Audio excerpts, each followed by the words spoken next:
哎呀，这下点雨，这牧区这路就这样，下点雨风的，好容易把车推出来。你看看这。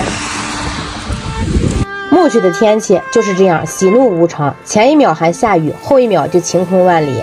趁天气好，我和老公赶紧收拾收拾，这一牛的大槽子还没上山呢。昨天拉走2个小的不够用，这大槽子还得再粘一粘，加固一下，再往山上拉。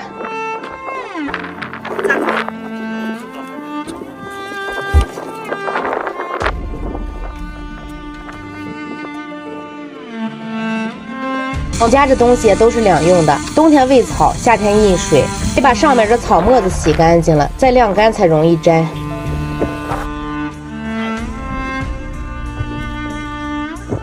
这上面的老胶也得咔嚓掉。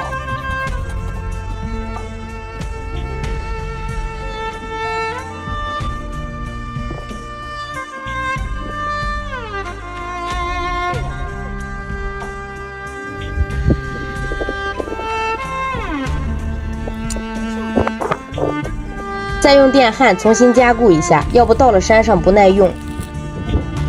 前面网子角上有个口，羊老是往出跑，拔根角钢给它钉上。这角钢去年是用铲车压下去的，今年往出拔，这个费事。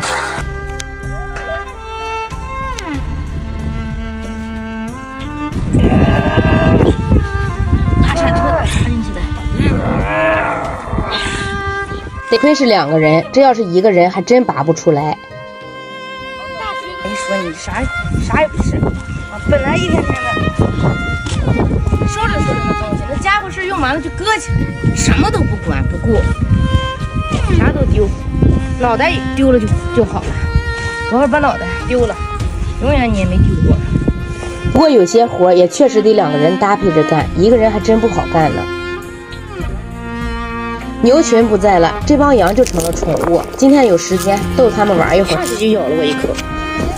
这家伙哎咬人呢，它咬人！你看我看它手上啥都没有，咬手。又来一个，哎还要吃这个。这小犄角可顽皮了，去年冬天我给儿子做点糖葫芦，都让他给霍霍了。儿子现在呀可不喜欢他呢。把他们赶到院外，还是让他们吃青草去吧。我给儿子今天做点好吃的。孩子这2天着凉，有点感冒了，热乎乎的给他做个涮羊肉吃。现在吃菜我们还得去买，过上半月20天，我婆婆园子里的菜长出来，我们的菜就吃不完了。这羊肉片是咱自己家的羊肉，上次我去市里让人家给推的片。儿子说今年掉成了小活牙子，啃手把肉都不方便了，吃这涮羊肉正好。我们吃涮羊肉调料可简单了，就是麻酱拌上韭菜花。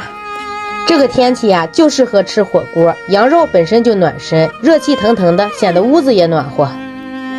这涮羊肉火锅，我们是以羊肉为主，羊肉吃饱了以后稍微涮点菜。这几天下雨阴天，天气一直都可凉了，在屋里吃着火锅都不敢脱袄，好长时间都没吃这涮羊肉了。今天我们可吃个香，你看儿子大口大口的吃。要说我们家的伙食吧，基本天天有肉，但每次吃肉都能吃这么多，都能吃这么香，可能还是我们爱吃肉。我们一家3口人煮了满满的2锅肉，吃到最后一片都没剩。我每次吃羊肉，评论区都有朋友问我膻不膻，腥不腥，好吃吗？我们内蒙古的羊肉呀，不膻不腥，是散放出来的，淡淡的奶香味儿。蘸料也很简单，就是麻酱、韭菜花，如果没有麻酱，光蘸韭菜花就够了。